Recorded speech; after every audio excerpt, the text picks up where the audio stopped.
Tudo bem, pessoal? Então vamos para mais uma aula dessa disciplina maravilhosa que é a biologia. E hoje nós falaremos um pouquinho sobre evolução. Tudo bem? Nós vamos trabalhar as teorias evolutivas, as principais pelo menos, né? E vamos dividir essa aula pelo menos em 4 etapas, ok? Vamos começar então aqui, né, pela introdução, falando um pouquinho sobre os dois maiores evolucionistas da história, né? O Jean-Baptiste Lamarck, o famoso Lamarck, e o Charles Robert Darwin, né? O Charles Darwin, beleza? Então nós temos já um pequeno resumo aqui do que eles falaram, principalmente, né? Inicialmente. No caso Lamarck, que ficou bastante conhecido aí, né, com a lei do uso e desuso, né, e a lei dos caracteres adquiridos, beleza? Um pouquinho de história aí, né? O Lamarck ele foi aí bastante criticado com relação aos seus pensamentos, né? Principalmente com relação à lei do uso e desuso, né? A lei dos caracteres adquiridos não foi criada por ele. Na época isso já existia, né? Ele só fez colocar aí a sua lei do uso e desuso e atrelou a lei dos caracteres adquiridos, tudo bem? E o Charles Darwin, que também teve uma influência imensa do Lamarck, consequentemente, tá? Então ele é extremamente importante, foi um dos primeiros caras a trabalhar, a falar sobre evolução, tá bom? Então o Darwin acabou sendo influenciado muito por ele, tudo bem?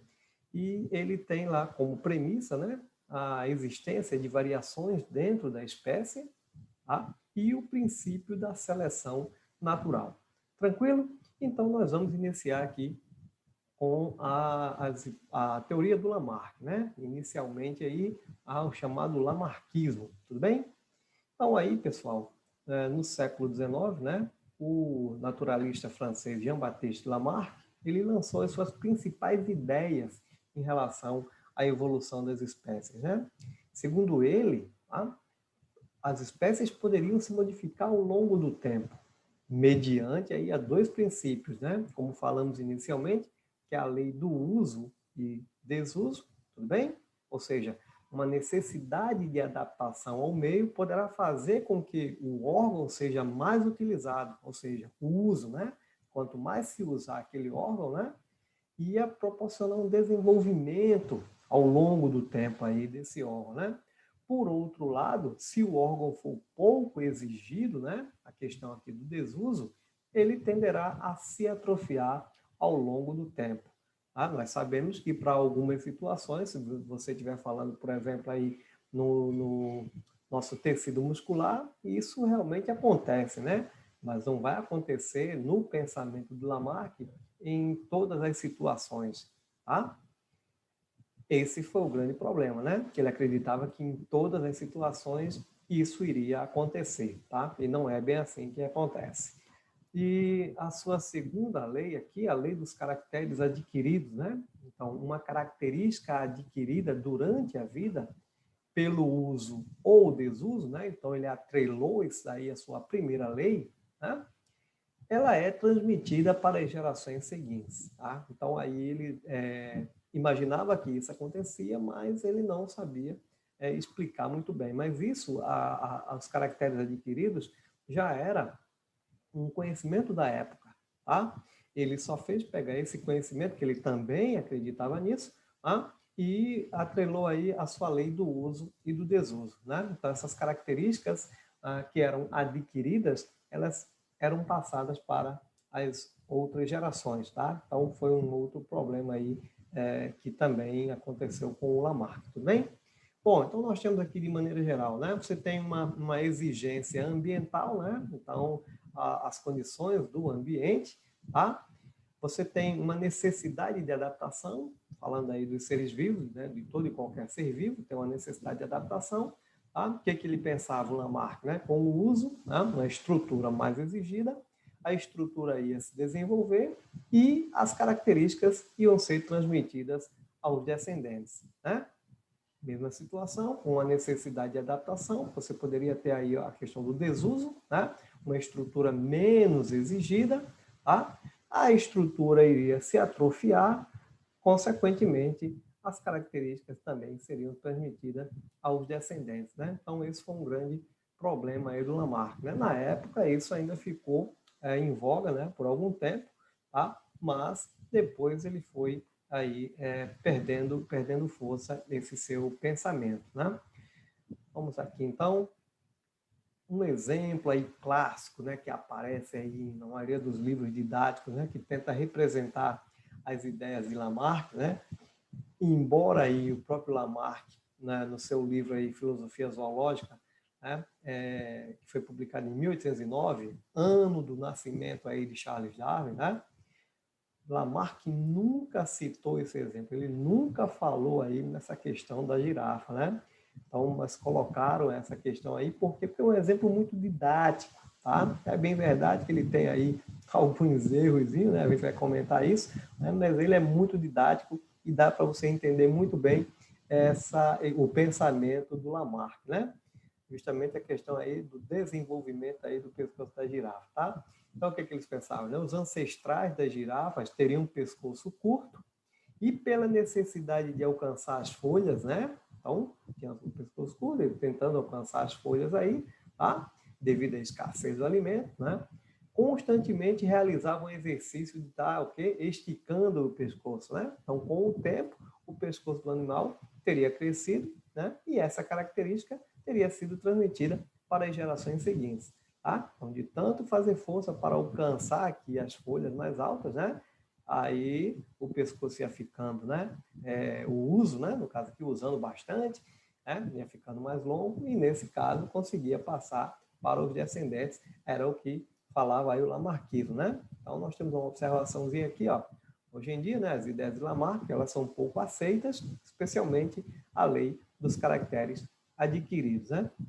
Olha só, pessoal, se você for pensar um pouquinho aqui, será que não poderia haver girafas com pescoço mais longos e mais curtos, né? Será que, de repente, as de pescoço mais curto eram mais prejudicadas do que as de pescoço mais longo? Como assim? Como assim, professor? Olha só, de repente, a gente pode pensar aqui num pescoço mais longo como uma torre de observação, né? Então, ele consegue dar uma visualizada ali, lembrando, né, são animais aí da savana, né, da savana africana, tá? Com alguns predadores, então fica mais fácil dele visualizar o predador se está vindo ou não e conseguir fugir, né? Uma outra situação que a gente sabe que acontece é que o pescoço da girafa aí, ele pode servir como um atrativo. Quanto mais longo, né, pode servir um maior atrativo aí com relação aí às fêmeas, né? Além de que nós sabemos que as girafas também utilizam seus pescoços aí para a luta, né? Os machos acabam brigando, podem até morrer nas pescoçadas que acontecem com um e outro, né? Justamente eles brigam aí com relação à fêmea, né? Tá? Então, veja que esse exemplo, no caso aí da girafa, ele foi um pouquinho infeliz, apesar de ser bastante utilizado, né? E aí outra coisa que a gente também pode lembrar é que, no caso, como elas são de animais de savana, né? A savana, na verdade, tem muito vegetação arbustiva e herbácea, né? Então, geralmente, a girafa, para se alimentar, ela vai curvar o pescoço. Isso até dá uma dificuldade para ela. Mesma coisa quando ela vai tomar água, né? Isso tem uma certa dificuldade, tá? Então, esse exemplo, no caso aí, só para a gente demonstrar realmente o pensamento do Lamarck. Beleza? Mas não foi ele que falou aí de exemplo das girafas, não, do pescoço da girafa. Tudo bem? Então, vamos lá. Olha lá, então o pensamento lamarquista, né, está de forma equivocada no linguajar popular, né, sem validade científica, tá? Então, vamos dar uma olhadinha aqui em alguns exemplos aí de respostas, né, de acordo com o Lamarck, né? Então, por exemplo, temos um fato aqui, ó, a comunidade médica está cada vez mais preocupada com o aparecimento de bactérias resistentes aos antibióticos. Como surgiram essas bactérias? Né? Resposta 1. As bactérias se adaptaram aos antibióticos e desenvolveram resistência. Certo? Isso no pensamento Lamarck, né? Resposta 2. Os antibióticos causaram mutações nas bactérias que se tornaram resistentes. Tá? Esse era o pensamento lá do Lamarck, né? Da teoria lamarquista. Tudo bem? Qual é realmente a resposta correta, né? Olha lá. Existem diferentes variedades genéticas de bactérias.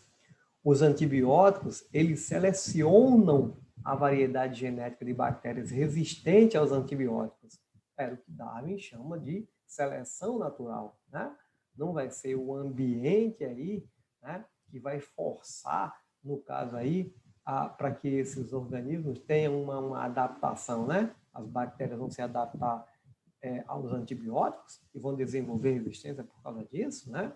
Ou os antibióticos vão causar aí mutações nessas bactérias, né? Para que elas se tornem resistentes? Não. A questão é que existem já no ambiente algumas bactérias que já são resistentes, tá? Então, no caso aí, os antibióticos, eles só vão selecionar essas variedades, tá? As que são mais resistentes, no caso, continuam vivendo, né? As que são menos resistentes vão morrer, tá? Esse é o processo de seleção natural. Tranquilo? Olha, vamos para o segundo fato aqui. Ó, bem parecido. Agricultores vêm notando que os insetos estão cada vez mais resistentes aos defensivos agrícolas. Como surgiram esses insetos? Né? Então, primeira resposta. Os insetos se adaptaram aos inseticidas e desenvolveram resistência. Mesmo esqueminha aqui, ó, mesmo esquema, né? Aqui das bactérias com antibióticos, né? Ó, a resposta 2. Os inseticidas causaram mutações nos insetos que se tornaram resistentes. A mesma história, ou seja, né, o mesmo pensamento, no caso aí, né, do pensamento lamarquista. Tranquilo? Qual é a resposta correta? Mesma coisa que vai acontecer aí do primeiro exemplo. Então, existem diferentes variedades genéticas de insetos. Tá? Existe uma variedade aí de insetos, tá? Mesmo sendo da mesma espécie, não é isso? Os inseticidas selecionam variedades genéticas de insetos resistentes aos inseticidas, ou seja, é uma seleção natural. Tá? Então, quando o agricultor coloca lá o seu inseticida, né, para matar os insetos que estão comendo a sua lavoura, né, alguns são resistentes. Esses que são resistentes vão se reproduzir, né, vai estar passando essa resistência aos seus descendentes, mas eles já possuem essa resistência, né? Não vai ser o uso do inseticida aí que vai causar essa mutação, por exemplo, ou no caso, os insetos vão se adaptar aos inseticidas. Tudo bem? Beleza? Então nós temos, ó, mas a explicação científica, né, para o surgimento de bactérias resistentes aos antibióticos e de insetos resistentes aos inseticidas não é fornecida pelo lamarquismo, né? E sim pela teoria sintética da evolução, né? Que nós ainda vamos estar trabalhando um pouquinho mais lá na frente, beleza? Tranquilo até aí? Tudo bem? Ok, então vamos lá. Pessoal, a principal crítica da comunidade científica, né, ao lamarquismo é quanto ao princípio da transmissão dos caracteres adquiridos, né? Pois, na grande maioria dos casos, uma característica adquirida durante a vida não pode ser transmitida hereditariamente para as gerações seguintes. Tudo bem? Então, deve-se dar um desconto a Lamarck, pois ele não conhecia os princípios da genética lançados por Gregor Mendel no final do século XIX, né? A gente vai ver que nem o Darwin tinha esses conhecimentos, né? E foi tempos depois, tranquilo? Então, o Lamarck ainda foi precursor muito antes do Darwin, tá? Então, não tinha esses conhecimentos ainda da genética, por exemplo. Tudo bem? Contudo, aí, as novas descobertas da chamada epigenética, né, vem mostrando aí que os princípios lamarquistas podem funcionar em alguns casos, tá? A epigenética é uma nova área da biologia que estuda aí como fatores do meio, estresse, drogas, alimentação, né, etc., aí, podem alterar o funcionamento dos genes e de como essa alteração pode ser transmitida hereditariamente. Determinadas pesquisas mostram que traumas emocionais sofridos pelos pais durante a vida, em certos casos, podem ser transmitidos aos filhos. Tá? Então, uma equipe de pesquisadores do Hospital Mount Sinai, em Nova York, comparou a composição genética de um grupo de 32 homens e mulheres judeus que foram prisioneiros em campos de concentração nazistas com a composição genética de seus filhos.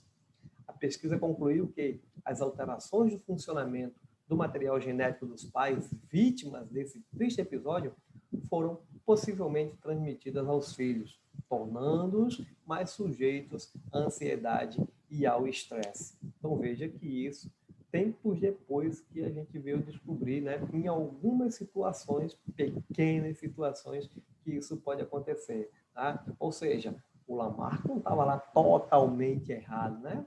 O pensamento dele fazia lá certo sentido, né? Mesmo que ele não tivesse esse conhecimento aí, né? Como o exemplo que a gente deu agora, já que ele achava que isso acontecia com relação a todas as estruturas corporais, tá? Da questão do uso e desuso e dessa transmissão dos caracteres adquiridos. Tá? Agora, o Lamarck, nesse caso aí, né, ele ficou conhecido e é sempre comparado com o Darwin, né? E ele ficou conhecido sempre pelos seus erros, mas a gente tem que levar em consideração de que esses seus pensamentos, né, iniciaram todo um processo, tá? Todo um processo, e fizeram com que outros pesquisadores viessem a ter aí uma outra linha de pensamento. Então, consequentemente, foi extremamente importante dentro da história, né, para a gente conhecer aí o que a gente sabe hoje sobre evolução. Não à toa, ele é ainda bastante citado, né, e tem que ser dado crédito realmente a ele pelo que ele fez, né, toda a sua contribuição. Belezinha? Tranquilo então? Então esse aí foi o lamarquismo. Próxima aula nós veremos aí o darwinismo. Tudo bem, pessoal? Beleza, então. Qualquer coisa aí, volta, assiste a aula mais uma vez, acompanha lá pelo nosso material. Tranquilão? Para dar tudo certo. Valeu, tchau, tchau. Grande abraço.